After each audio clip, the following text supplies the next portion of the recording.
Hi, everybody. Welcome. Thank you so much for coming to our workshop today. My name is Alysha Baratta. I am in Burnaby, BC right now, and I'll be presenting with Jenn Chan. So first, we'd like to start off by talking about where it is that we are working and living. We are in different parts of Turtle Island right now. So I'm currently located on the unceded territory of the Ketsi, Tsawwassen, Coquitlam, Tsleil-Waututh, Stolo, Kaiket, Kwantlen, Stamines, and Musqueam people. And where are you, Jenn? I am located in what is colonially known as Toronto or Takaranto in Indigenous languages. And so the First Nations territories here are the Wendat, the Haudenosaunee, the Anishinaabeg, the Mississaugas of the Credit. And in the spirit of reconciliation, we really honor the Indigenous histories, worldviews, and cultures, and acknowledge the enduring presence of First Nations and Métis Nations and Inuit people across Turtle Island. Yeah, I'm not going to do the rest of it.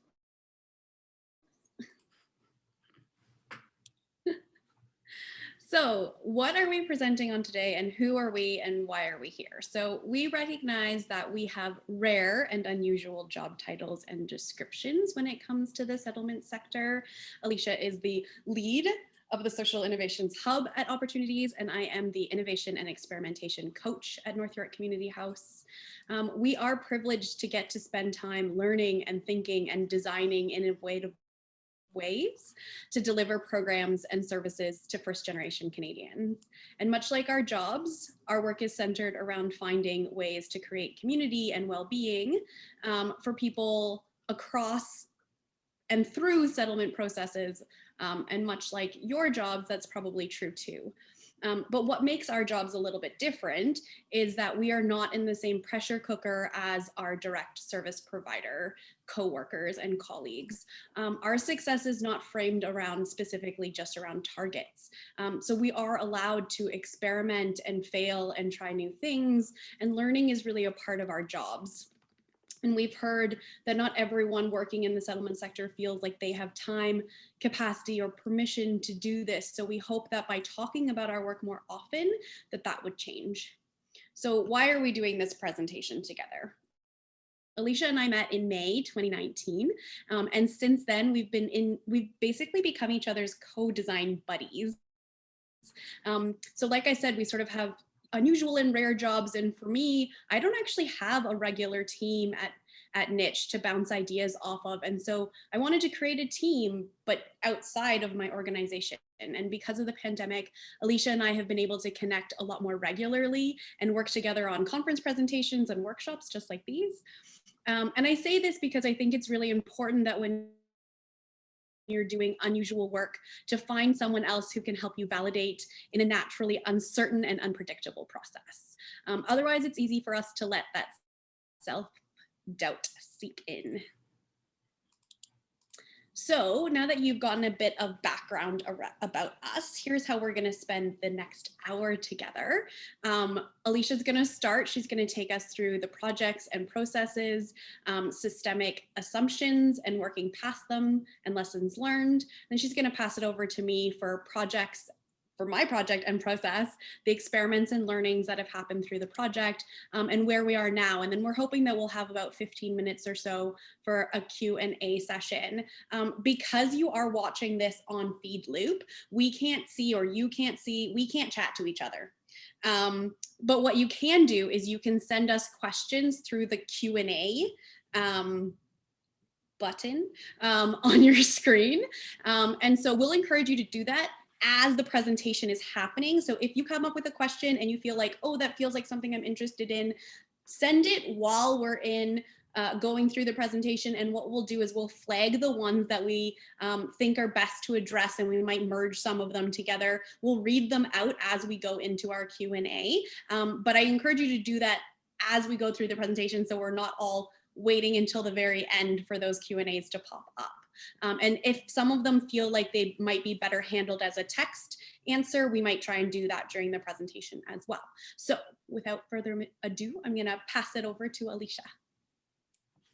All right, wonderful. Thank you, Jenn. All right, so yes, I'm Alysha Baratta. I am currently working at Options Community Services. So the project that I'll mainly be discussing today is our 3-year SDI-funded IRCC project. The goal of that is to engage more isolated people and to create responsive services for newcomers, seniors, and newcomers with disabilities.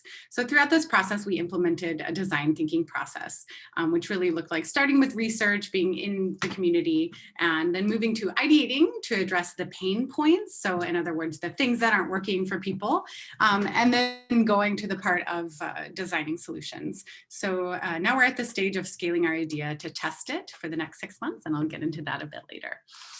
So a bit about human-centered design, which is, again, what the aim of this project has really been focused on. So that's an in-context design-led methodology that incorporates end users' needs and aspirations and involves citizens and other stakeholders in the design process.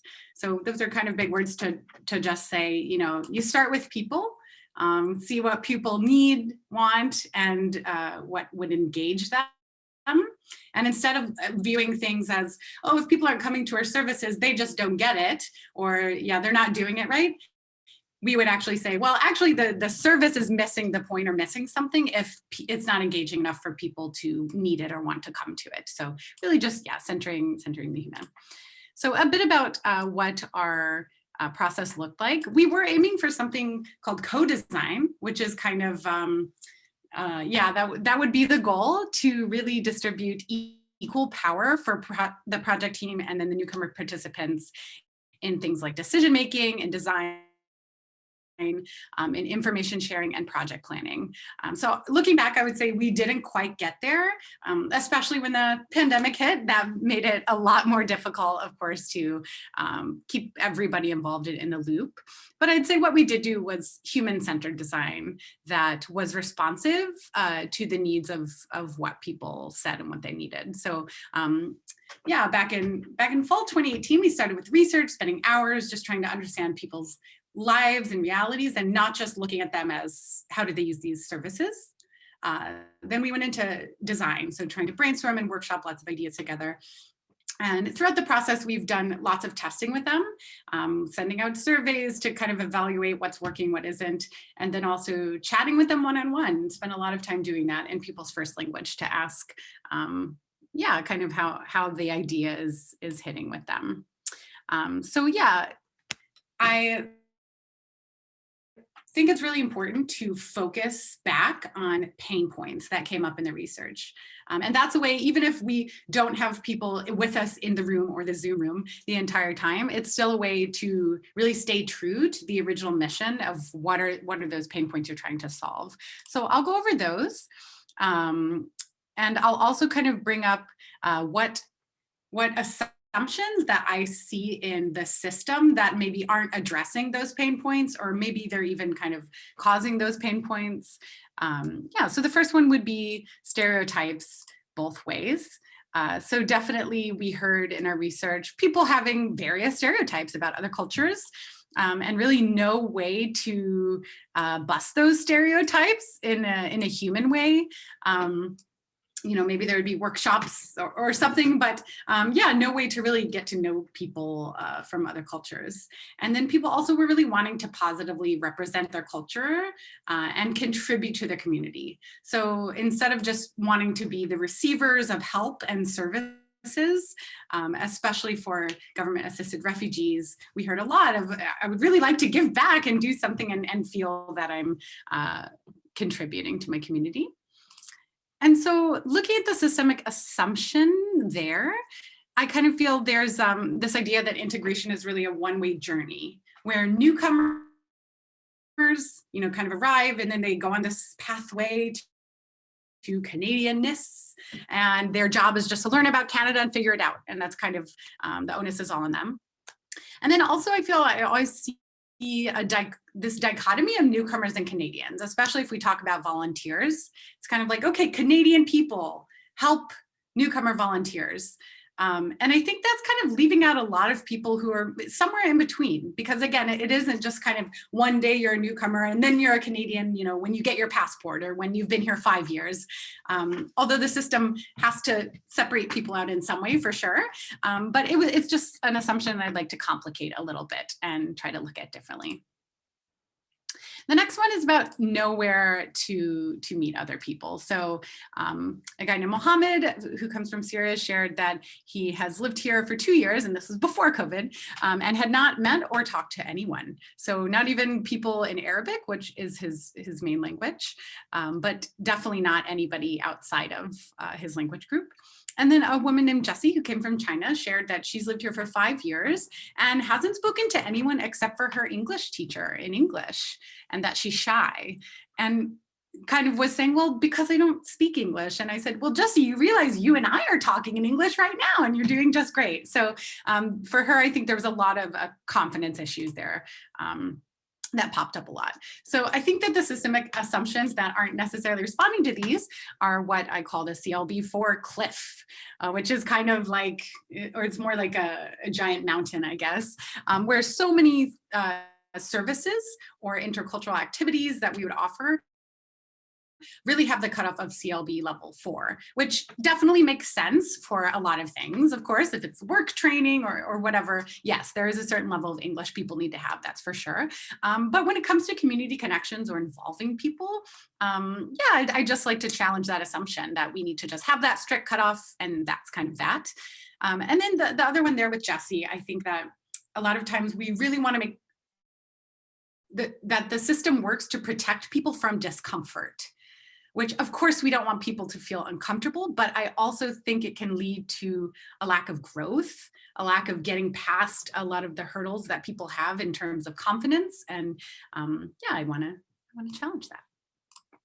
And the last one is about the timeline. So a woman named Rita was sharing that she does all kinds of community connection programs. And so like, for instance, she does 8-week programs like about cooking, sewing, whatever. She makes lots of surface relationships and then doesn't ever really see them again. And so that kind of assumption there is kind of basic math. And of course, I'm speaking on behalf of my organization. So not saying it's this way everywhere, but I do think because of the way our funding is set up, a lot of times that we just take the target numbers, we divide it by a number of weeks, and then try to fit everybody into these kind of like 8 or 12-week periods to get that mandated client turnover to make sure we meet numbers. But again, I'd like to say, oh, I wonder if, yeah, there's a different way of looking at that. There's a different way to be reaching those targets and numbers without necessarily breaking things up and abruptly kind of shutting off the community whenever the program's done. So yeah, so I shared all of those to say, okay, where did we get to then after knowing all of that? So we got to something we're calling We Are which stands for Humans Understanding Humans. Basically, it's a platform to try to offer activities and resources to connect people together, break down stereotypes, and create and strengthen multicultural communities. So our vision is that this is something that can be spread across the sector and beyond, where people could find ready-made activities that they could use, or just look at some tools that we have and maybe get some inspiration and information to rethink some assumptions that might be built into newcomer services. So the main activity that we run on We Are is called Culture Cafe. So it's an online activity that's really built on reciprocal learning. English learners come to practice, and then English speakers of all immigration statuses come to learn about other cultures and also to build their listening ear. So what does build their listening ear means? Basically, it's going up against, again, the idea that people just need to, learn English, lose their accents, become Canadian, right? In reality, we all know that we live in this society with people from all over, and it is on the onus of everyone in that society to learn how to listen and understand people who are coming from all over. So a little bit about what Culture Cafe looks like. First, it's 1 hour, the first 20 minutes. Somebody usually from the group or outside speaker comes in and can present on anything they want, really. This picture is of someone from Vietnam sharing about weddings. It can be anything. And we do a Q&A where people can ask questions. Then for 10 minutes, we go around and everybody introduces themselves. So it's just a very basic introduction, but for people who have almost no level of English, it is a nice push challenge for them. Then for 10 minutes, people are paired to go into a breakout room for a one-on-one chat. So we're pairing people who are coming from different places just to meet together and discuss a question. And then we have a second breakout room. So you can see a different perspective all in the same day, where people spend 10 more minutes talking to a different person. And then we come back and say goodbye. So I feel like the main tension that kind of comes up that we're trying to confront is that we are built on a charity model. That is the system that we're working under. And so much of what we have is designed to be really a one-way flow of power, right? When the goal is to help, so many times the assumption there is just, okay, the service goes from takes the power from the worker to the client. So it's information, that information goes from worker to client. And I'd like to think of ways that we could challenge that and have the flow go a different way. And kind of the thing that came across the pain points is that people weren't just looking for help. Like, yeah, there were issues maybe they need help with, but really they were more looking to be a part of something. So wanting to know, how do we, how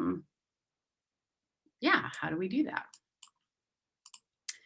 So I'm going to pull up the pain points once again, and then also pull up what our response to that is and what that looks like. So the first one about stereotypes, our response that we're trying, not saying it's the perfect or the right answer, but one response that you could have to that is giving people opportunities to share and learn through the guest speakers and the chats.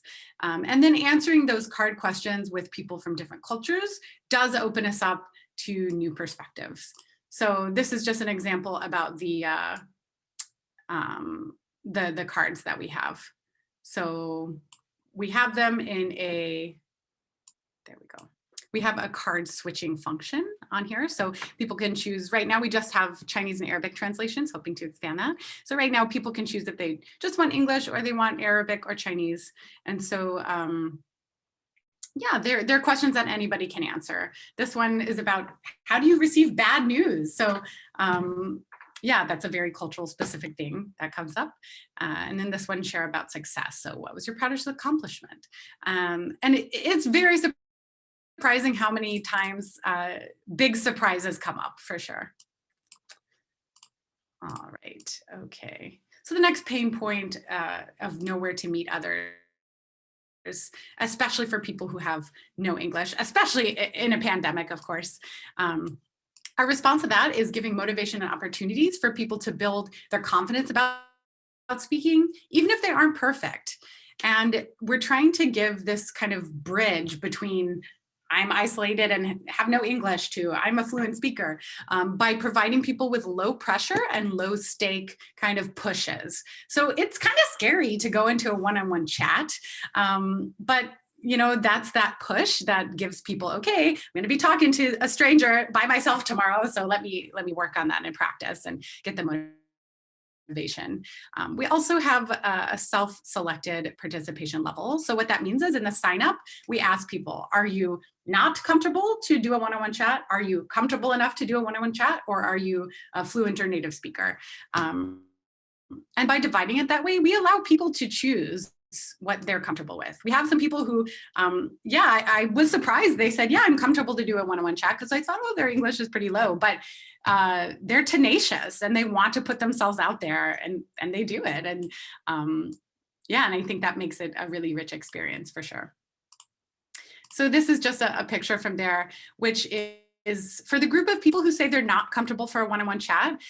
I still think there's a place for them there. And I still think, again, that introduction in front of the bigger group before we go into breakout rooms is a really big push and opportunity for people to feel that they're actually connecting with the rest of the world. So yeah, this is just an example of people coming from different languages and cultures. And so one participant was sharing how excited she feels when Justin Trudeau was wishing a happy autumn festival to people who celebrate. And I was just using Google Translate for our Arabic speaker to see, oh, this is what they were talking about. We do lots of Google image searches to give examples of what people are saying. People hold up phones and show pictures and just they find a way to communicate. And is it like totally super comfortable and not awkward? Well, no, it can be a little awkward sometimes, but it's something people get used to. And again, I think that's important to get that idea in the head that like, this discomfort is okay. This discomfort means that I'm growing. And on to the third pain point about the services timeline. So we actually make Culture Cafe an ongoing community. We don't just kick people out after a certain number of times. And we also don't have attendance requirements. Once they're registered, they can come when they're able to. And we've had people who like didn't come the whole summer and then came back, and it all depends on their schedule. And we're just letting the natural cycles of people's lives ebb and flow. We did find out that it actually works out, which is scary, again, when you're trying to get numbers. And as we are transitioning this from a test that we've been doing off to the side to something that the options team is running, of course, like making sure that getting those numbers is much more of a priority. But we find that it works out. And some people do want to stay for the whole year. Some people just drop in and drop out. And yeah, it all kind of works out without having to be so strict and mandate and to cut off culture. And yeah, and we're working on thinking of a sustainable way for people who want to stay to be involved. Maybe people could just come for the first part or something if there's like not enough space for chats or something. But so far we haven't had that. So I'll end my part to get to some main questions, lessons learned / questions that I have for myself about all of this, and that I think could help out the sector. So yeah, the first one is about that power flow. Where can we find opportunities to put power in other people's hands? So where can we see a chance for them to be the teachers and us to be the learners? The second one is about function over format. I think a lot of times it's so easy to jump to the assumption of, well, if people want to learn English, we need a class then. It needs to look this way. We have this format already in our heads. So how can we actually work backwards from the pain points and the goals that we want for people instead of just starting with those known formats? The next one, of course, so important, is about impact, right? How to measure short-term versus long-term impact. Because I think a lot of this is about building confidence and comfort over a longer period of time. We do have a developmental evaluator who's collecting stories from people to be able to see where big shifts have happened in people's lives. But that's always the biggest question, I would say, for sustained funding. And then the last one is about, yeah, acknowledging, as Jen said in the beginning, that we're very privileged to be in this kind of innovation space. We get to test things out. So how do overburdened workers find the time and energy to get underneath these assumptions, rethink services? Maybe if it's not a mandate from the funding, it's not that easy to do and have the time to do. So just to acknowledge that and to think of who can be taking that on in your organization. So that's the end of my part. I'm now going to hand it over to Jen. So, Alysha, that was amazing. And I hope that people, as you're listening and now processing a bit, now that we're going to switch gears, if you do have questions about Alysha's presentation, by all means, start populating that Q&A so we can get to them at the end. Or now that Alysha's no longer presenting, maybe she can respond to some of them. So I'm going to talk to you a little bit about this project. And I'll just do a little bit of a re-intro on me, some background on me. So by profession, I am a designer, a researcher, and a facilitator. But by nature, I am a problem solver, an idea generator, and an idealist. Wow. This has sort of led me down a career path where I crave finding ways for people to feel safe, heard, and seen. And I really bring that mindset with me to two jobs. So by day, I am an innovation and experimentation coach at North York Community House. Niche is a multi-service agency located in North York, Ontario. And then by usually later that day, I am the executive director of the Department of Imaginary Affairs. So the DIA is a national nonprofit, and our work focuses on elevating and amplifying first-generation Canadians and youth stories. So I've been working in the nonprofit sector since about 2007, and within the settlement sector more specifically since 2018. And today I'm going to share with you a project called Stories of Care. This project began at North York Community House and has flowed into my work at DIA. And so at Niche, and one of the reasons why we started this project was that at Niche, our settlement workers have been serving Filipino immigrants, mostly women, who arrived in Canada as a part of the live-in caregiver program. And since the beginning of that starting, our settlement workers have seen sort of a steady increase in this population in North York, but really across the GTA, and have also since grown services and programs to support Filipino children once they actually reunify with mom.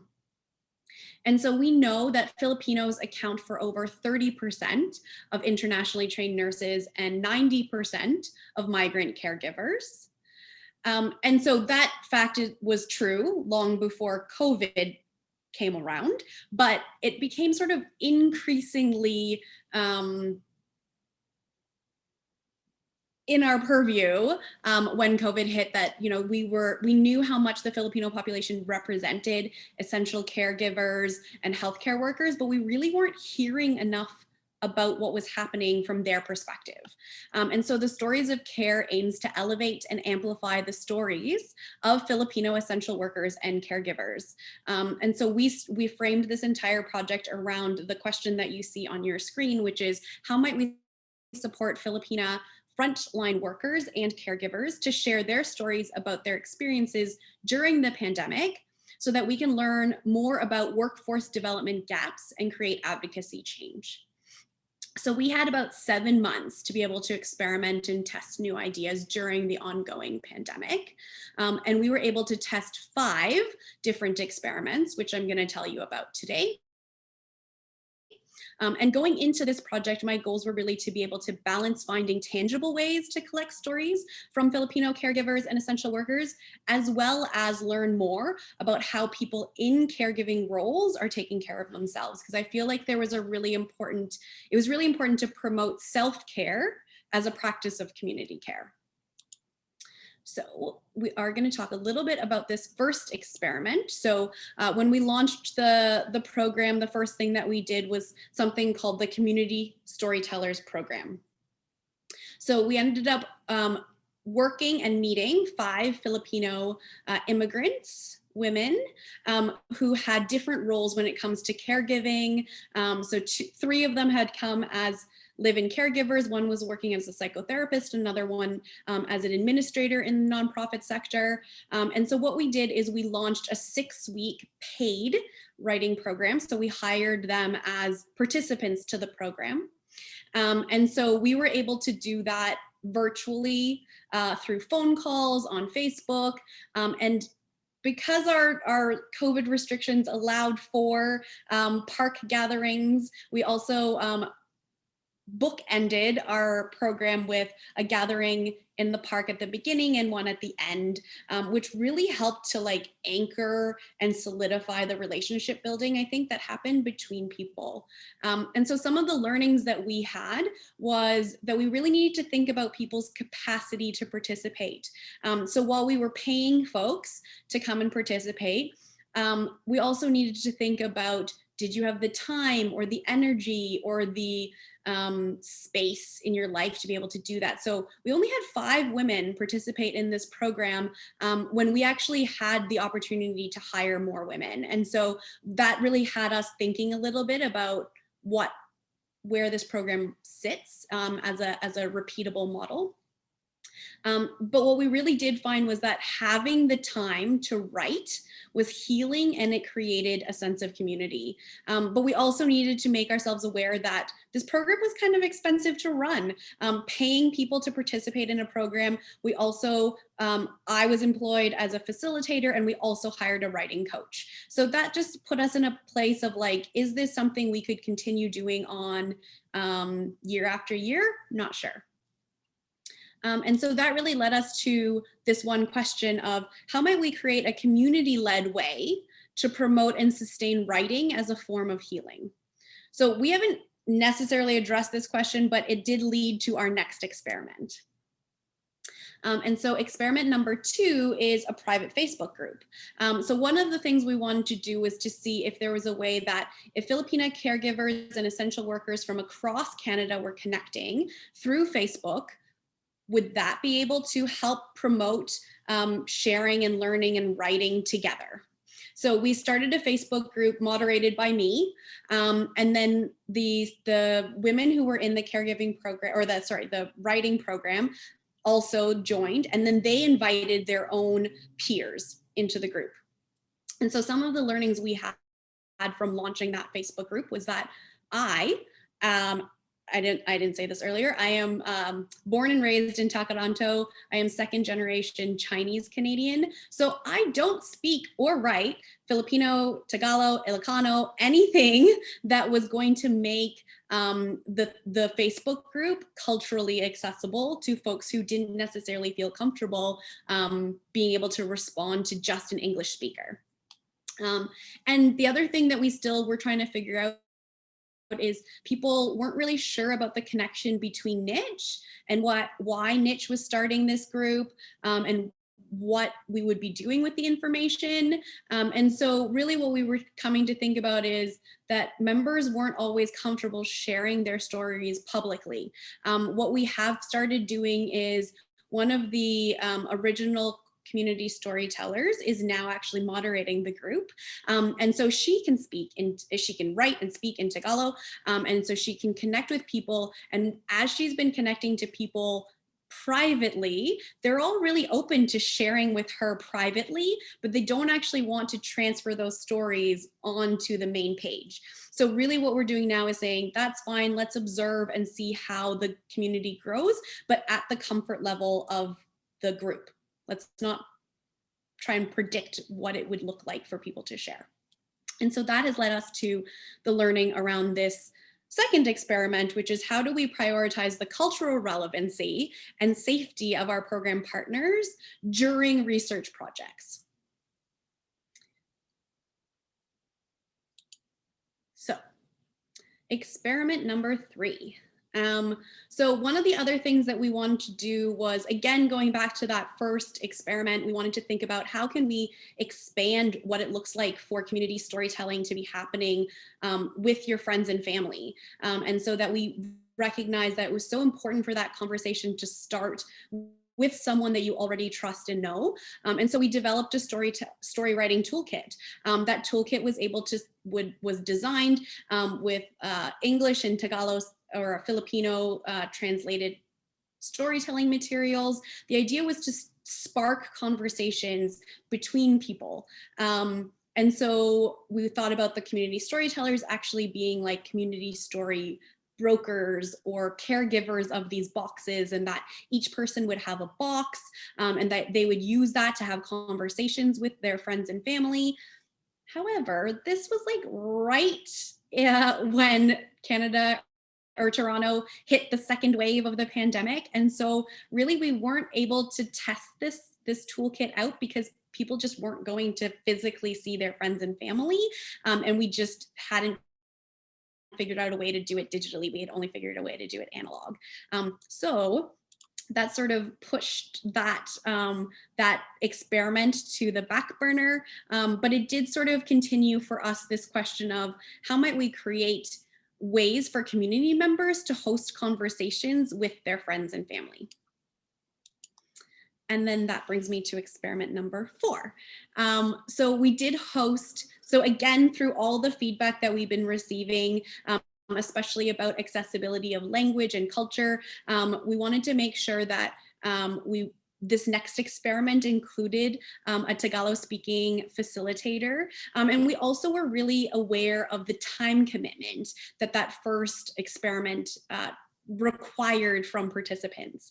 And so the 6-week program that we had originally launched, our settlement workers were saying it was a really good sounding program, but it was hard for me to convince my clients to go to it because really at the end of the day, that time is precious. They need to either be making money, taking care of their family, or they just want to be resting. They didn't really want to do something like writing because it felt a little bit like a selfish practice. And yet we knew from the people who did participate in the program that it was really healing and restorative. So we wanted to figure out if there was a way that we could make the writing a little bit more accessible, but still guided by a facilitator. And so what we did is we launched some workshops called Cultivating Care.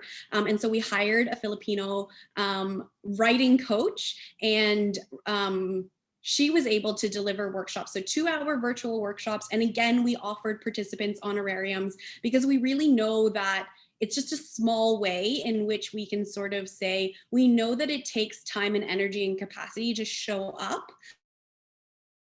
And so we want to honor that as much as we can. And so being able to offer an honorarium was sort of a small way in which we could do that. And so what we've actually learned from this, we've run this workshop twice, is that this is a repeatable model. And so the hope is that, you know, if we were to get more funding, how can we actually continue to do this?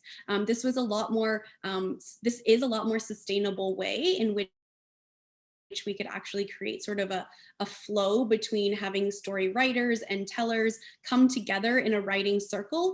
And we can do it virtually. And then maybe when the pandemic is over, we can do it in person. The other thing is that people actually get to spend time writing stories during the workshop that are really short.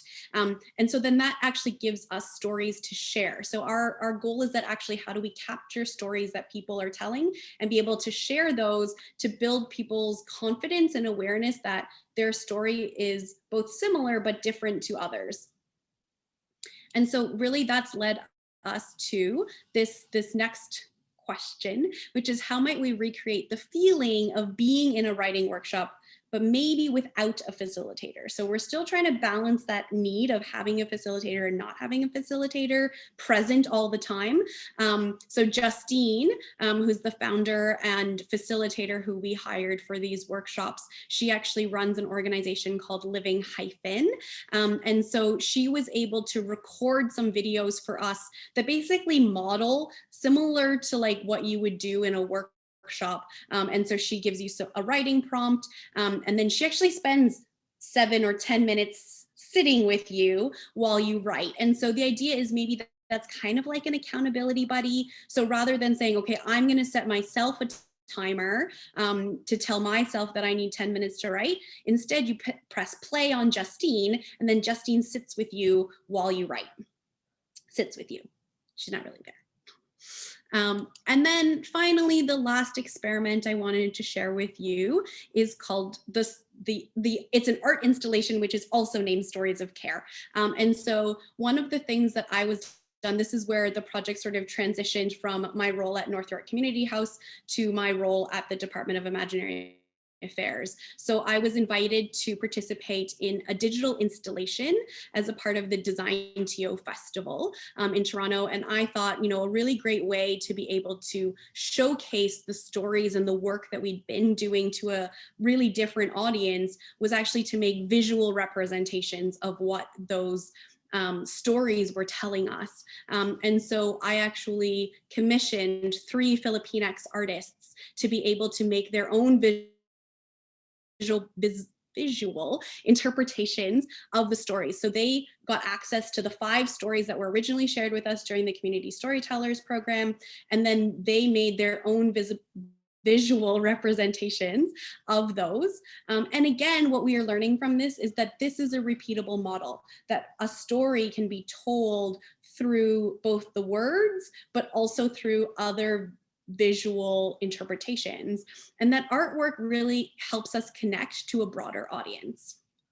And so the question that sort of leads us with is, how might we continue to connect storytellers and artists together to be able to amplify stories? So just want to take a quick minute to show you the next slide. Alysha, thanks.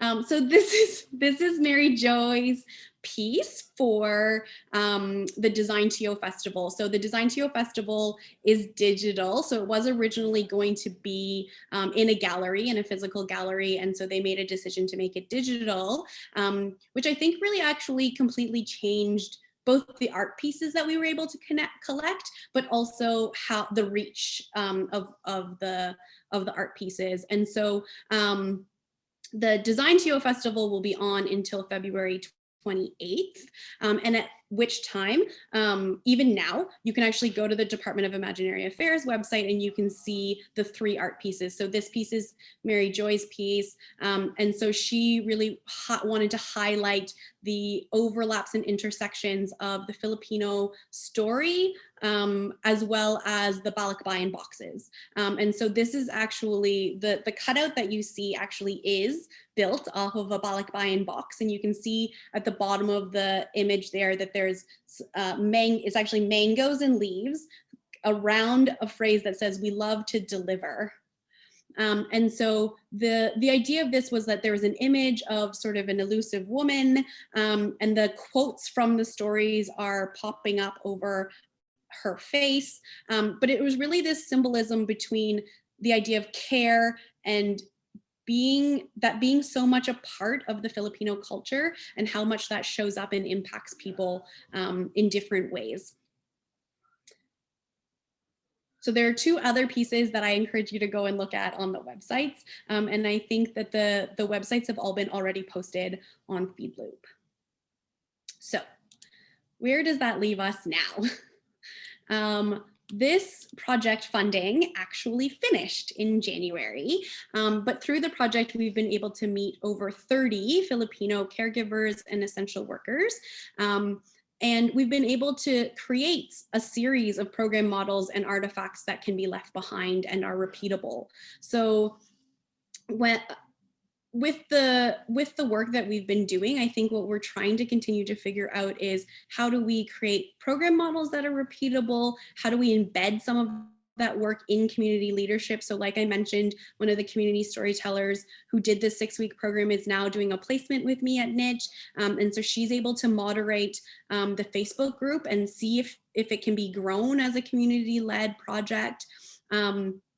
Like I mentioned, we also have these artifacts of the videos that Justine had made from the workshop facilitator to be able to mimic being part of a workshop.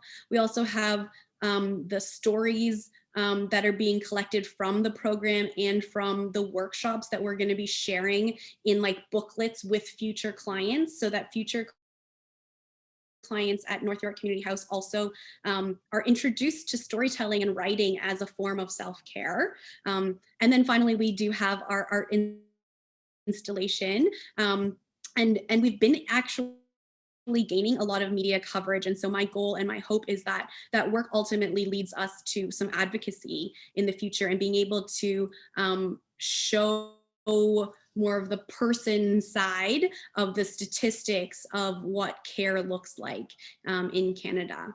And so for now, without additional funding, it's unclear where the project will go next.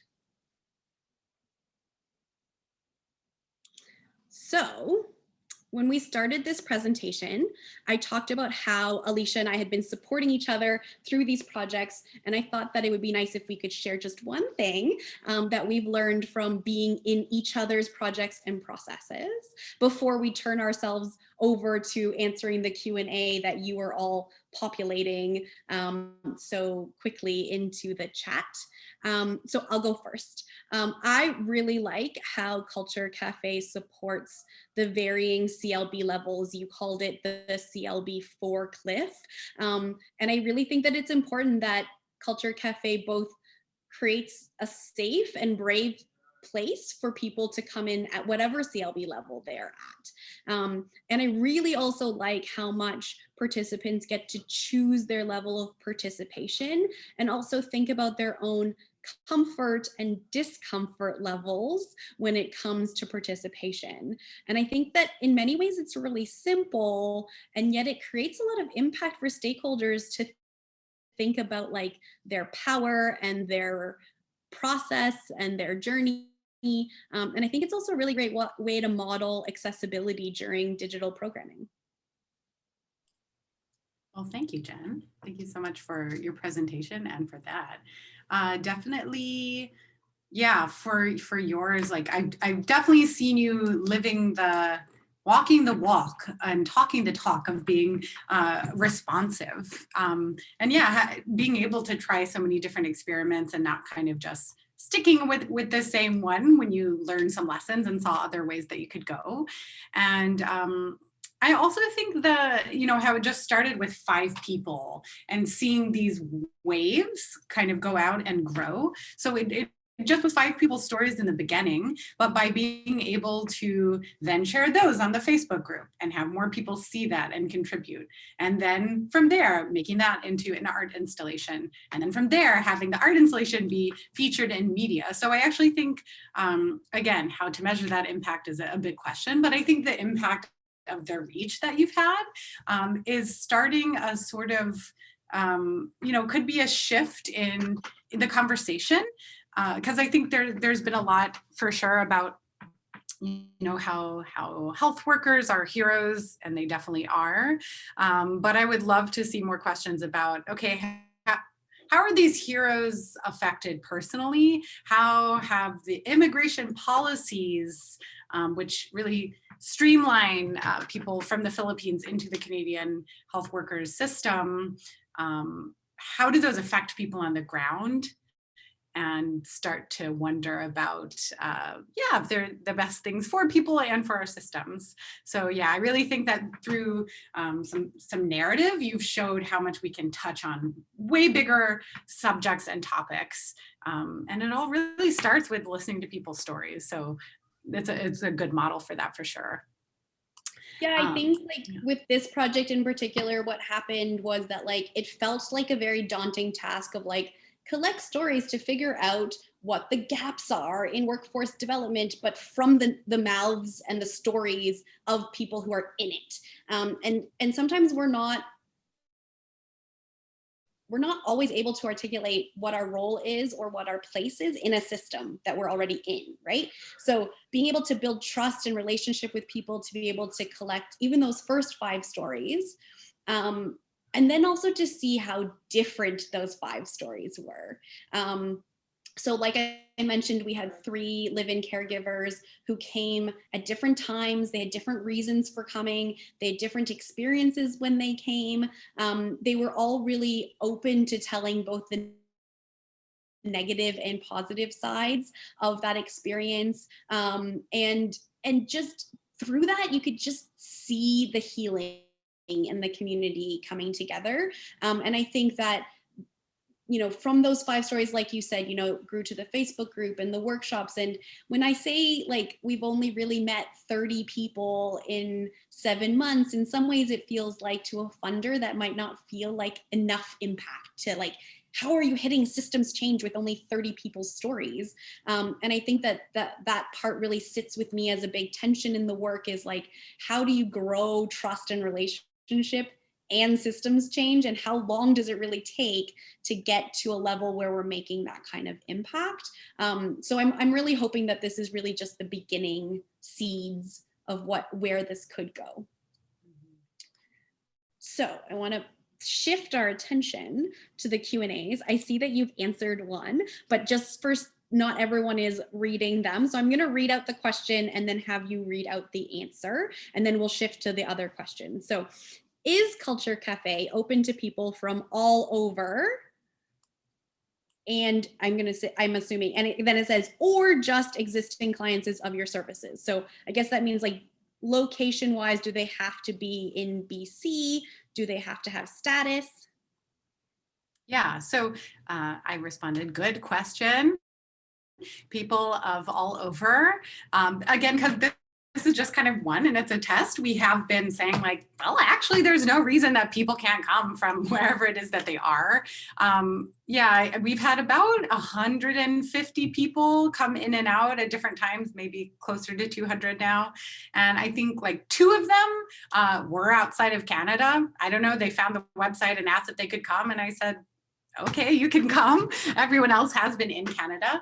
I would say like 75% have been around Surrey, Vancouver, and the rest have maybe been all over. As we expand this, we really have a vision of having different culture cafes in different cities, because like, boy, it would be cool when all this is over if we could have a potluck, which is like the best part about getting together with people, which I miss so much. But yeah, right. So it is, you know, it would be great to build something that is geographically centered. So we would have hope that there's, you know, a culture cafe in Manitoba and, or one in North York that's for people that could be open for others to come. Maybe they're all at different times. So one lady in Surrey could go to a culture cafe in Manitoba on Wednesday night and then like go to one in Toronto on Friday or something like that.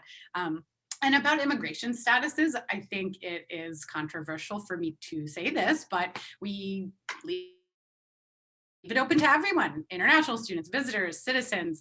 And what we found is that like we've had more than enough permanent residents for the required target numbers. And like you imagine if we had limited it where only PRs could come, then that sense of community and also the learning about different cultures would just be so much smaller. It'd be like, oh, there's 14 people here and that's cool, but you know what I mean? So yeah, I think we're trying to model the real community, because when people go outside, we don't have immigration statuses flashing above our heads that keep us separated. And again, I totally see why RCC has to have a limit, right, of who they can fund. But when it's a digital space where the more people, the better, really, like, yeah, it feels weak if there's a small number of people there. So, you know, if we can get 25 or more people there, it's so much more valuable to be bringing people of all sorts of statuses who come from all over. Yeah, and I think you mentioned during it that, you know, the reframe on volunteerism within the sector and how it's typically from like established Canadians to immigrants, and that you're kind of wiping those labels clean and being like, anyone can come participate who sees value in coming and sharing. And then maybe how you report on it is based on those labels, but it's not like how someone's introduced to each other. And I think that's really where that shift in the power dynamic is being modeled by not labeling people in your typical sort of like mentor-mentee or like volunteer-client relationship. Absolutely, really. Yeah, I should mention that I worked as a volunteer coordinator for a few years at Options when I first started out. So I got a good idea of who's volunteering. I mean, yeah, most of the volunteers were newcomers themselves who were looking for their first bit of Canadian experience. But I really think the narrative that's out there is kind of, it's like, yeah, like long-term, you know, native-born Canadians helping these poor newcomer people. So I really want to say, well, actually, you know, what do we have to learn? Like a story I love to share is like one lady in her late 70s who comes from China shared that she walked 4,000 kilometers across China in the 1950s to collect stories of soldiers going on during the Cultural Revolution. And I mean, what? Like if I had seen her in the grocery store, I would walk right past her and have no idea. So yeah, like the lessons that I've learned of people sharing stories throughout their lives has really enriched me as a person, right? And in return, they've gotten to practice English and also gotten enriched by people. So yeah, I really do want to show that there's like a value and that can be passed multiple ways and that power can flow in different ways. No one is a volunteer. Yeah, everyone's an attendee. I think the part that, you know, really ties our projects together, and I'm going to sort of answer a question that's written here, which is what would be your advice for organizations wanting to become more human or client-centered in services? And I think what roots both of our projects most simply in that is that it's about stories and it's about how you connect to people and how you give time and space for those stories. But also, I think in both our cases, it's the first person narratives that are really, really important. And I think oftentimes in other design processes is that it's the someone telling you a story and then the designer reinterpreting that story. And I think what I really like and appreciate about our work is that it really roots in the words and the stories and the experiences of people first. Like, you're really connecting to that. There's no filter layer in between, shifting up what that looks like. Can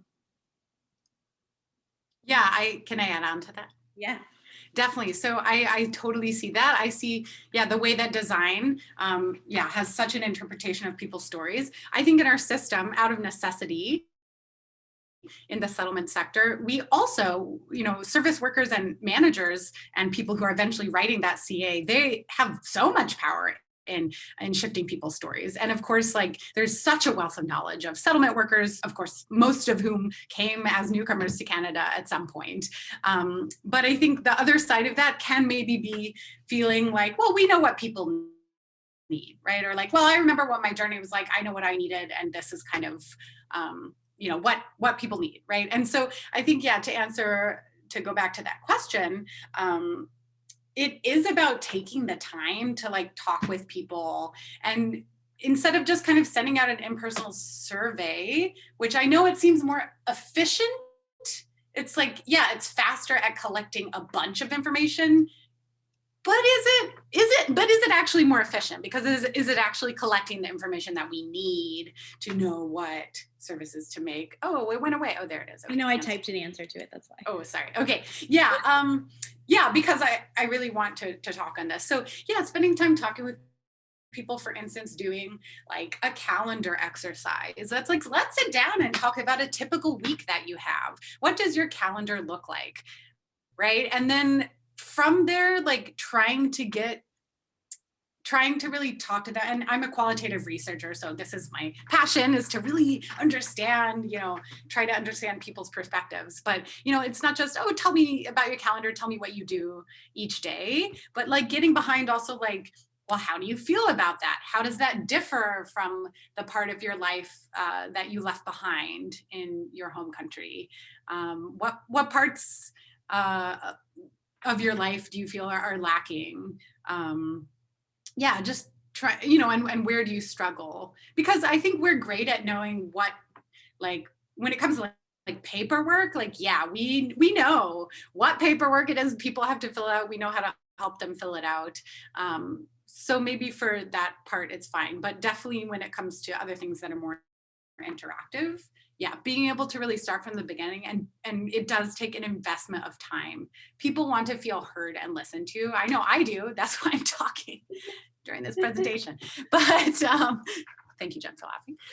But people want to feel heard, really. Yeah. So I think that genuine telling them, because we had so many people when we talked that said, this is the first time anybody has, come to my house, but like ask me about like what my life is like.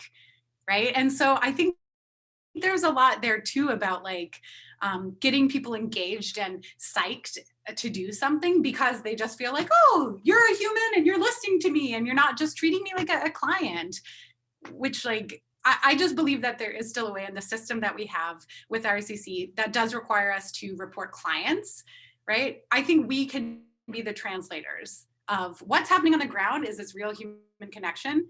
That's, we can translate that into client lingo. I think that like one of the things that we're trying to figure out a lot is how do we embed some of the like design tools into the settlement workers' day. So we know that settlement workers are spending all this time getting to know clients, and the way, you fill in a form and an IRCC question doesn't always allow you to like give a full story, especially if you're asking like a closed-ended question or an either-or question. So just going back to the example you gave, which is like, tell me a bit about your week, that actually opens up a bit of like, you get to know about someone's routine, you get to know about who the people are in their lives, you get to know about some of their struggles, but also some of their highlights in a week. Like it's a really easy way to get to know a lot about someone without just being like, so what was the hardest thing you did this week? Or, and so I think like it's curating some of those questions that help actually our settlement workers be able to still answer the forms and get to know people and provide them services, but just sort of shifts up the way in which we do that. And then also documenting those stories in a way that we can actually share them to highlight the fact that like people always are telling me about how lonely they feel in their settlement process because they feel like they're the first person going through something. And then every time we share stories, all of a sudden they're like, oh, my story is different than that, but it's also kind of the same. So I think that's like where that piece kind of comes back to me. So we have 2 more questions here. Yeah. What do you think? Let's go to the one from Allison. Sure. It's a great question around the funding. So this funding that both Jen and I are working with, so it's the SDI round 1 funding. It came out, the call for proposals came out in 2017. So this is not, like, the work that we've done has not been under direct service delivery, just to be clear for that. So to ask about, were any of these projects able to be included as activities within the proposals, or were they not far enough along to know their potential outcomes?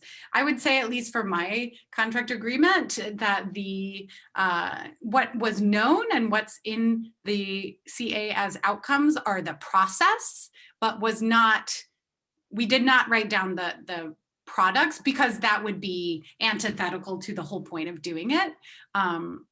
To just start, which again, I think that's part of why our services aren't human-centered, because we have to write the CA for the next 5 years that says, okay, here's what we're going to do, right? That's tough for sure. So our CA looked more like, okay, what are, we want to engage this many people in the research phase. We want to have this many kind of ideas that we're coming up with to respond to pain points. And then we want to be able to disseminate our learnings, like we're doing now, as one of our outcomes. So it was just about number of people wanting to engage, but we had no idea what the actual activities, like Culture Cafe, we had no idea that's what would come out, because we needed to hear first what it was that people wanted and needed and what their pain points were. So Alysha mentioned the SDI fund from IRCC, which is actually how I started at North York Community House, but is actually not how this project is funded. So the Stories of Care project is actually funded from the Metcalf Foundation. And so to give you a bit of background on how that came about was Metcalf Foundation was looking to fund workforce development projects. And so prior to the pandemic, North York Community House had done some consultation with Filipino caregivers, and we're starting to have a discussion about what were ways that niche could support the creation of alternative business models for people to experiment and learn of ways of like being caregivers, but changing the way that works, and not so much in an employer-employee situation, like the way their live-in caregiver-employer contracts had been set up, I guess. And then the pandemic hit. And the funder came back and said, this is probably not the greatest time to experiment with alternative business models. And so what happened was, instead, they said, okay, well, we'll give you some funding to figure out how you can still continue to connect and develop some research, a research pathway to figuring out how to connect with people around workforce development, and maybe figure out what the next workforce development proposal might be. And so, having a foundation as a funder is very, very different than having IRCC as a funder. And so definitely there were no activity attachments to our original proposal. I am going to share, though, and I've already shared it in another one. Oh, you just sent it away, which is there's a link actually to a webinar that I did. Oh, I can't. Oh, yeah, I can. There's a link to a webinar that I did last May that actually talks a lot specifically about the SDI funded project that I did. So it's called Inside Innovation at Niche. And so we talked a bit about the SDI project in that. So if that's something you want to look into more, you can look there.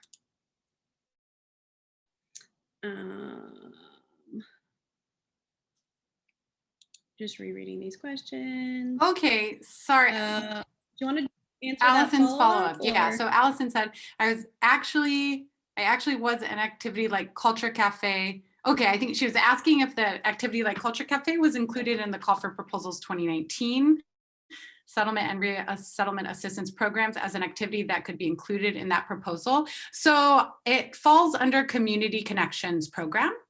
So I think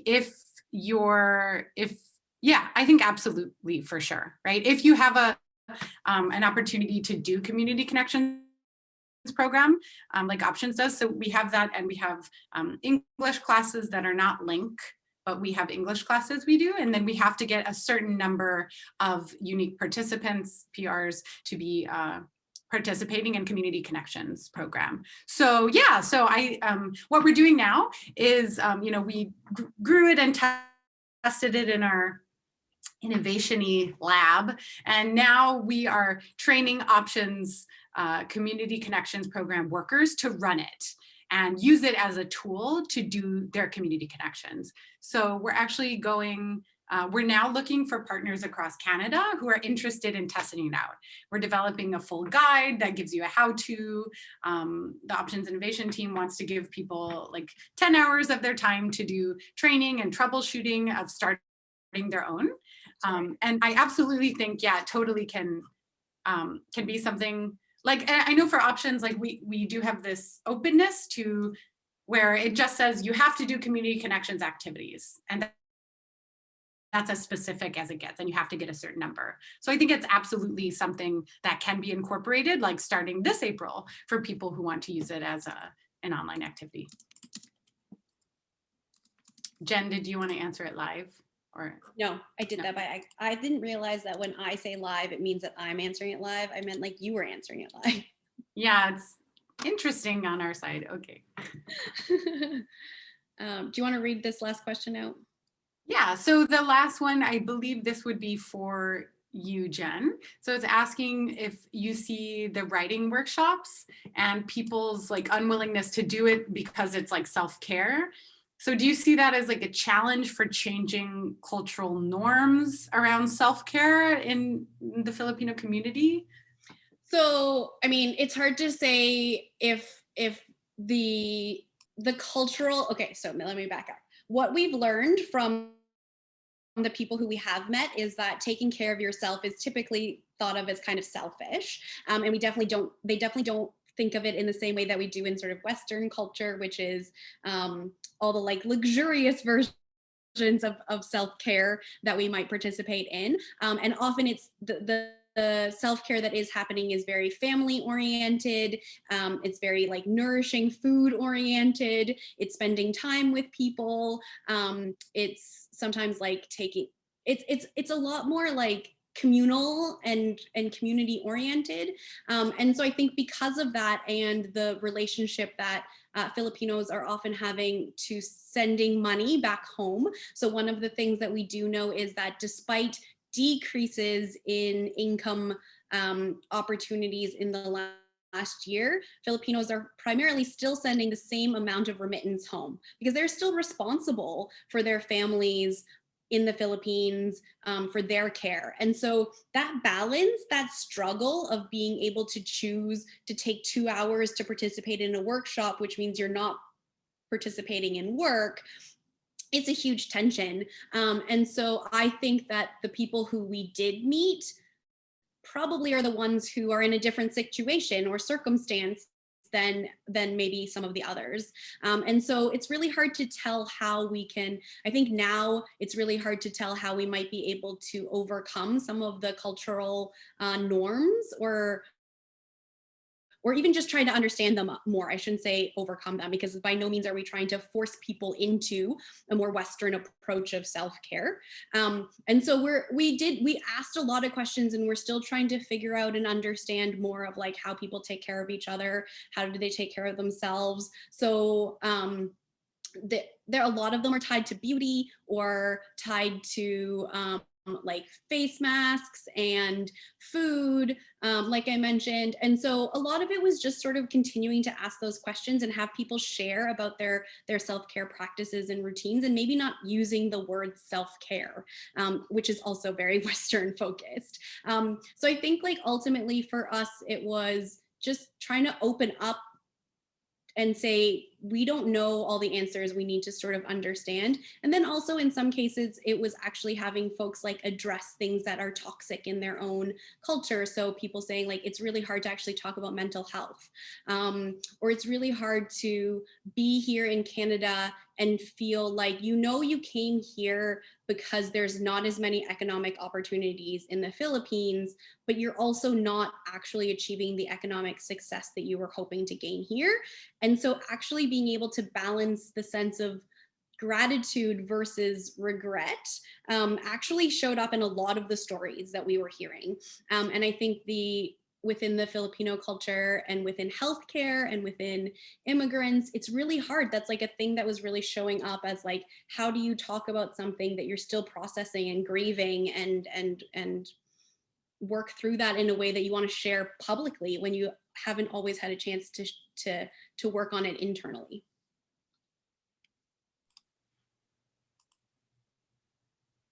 Yeah, lots of conflicting emotions all the time, which again is going against, I think, a more general narrative of the immigrant experience. I think we all know it's so much more complicated than what we hear. And I think part of like innovative work is just trying to get that message out, that even though our systems require us to kind of boil things down, it is our job to, I don't know, boil things up. Yeah, I think our goal is not to dilute things, but to really try and show like the many facets of what's happening. So before we finish, you want to read up this slide? I do. Yeah. Before you finish, just to, it's been up, just to mention, please do feel free to reach out to either one of us. You can look us up on LinkedIn as well.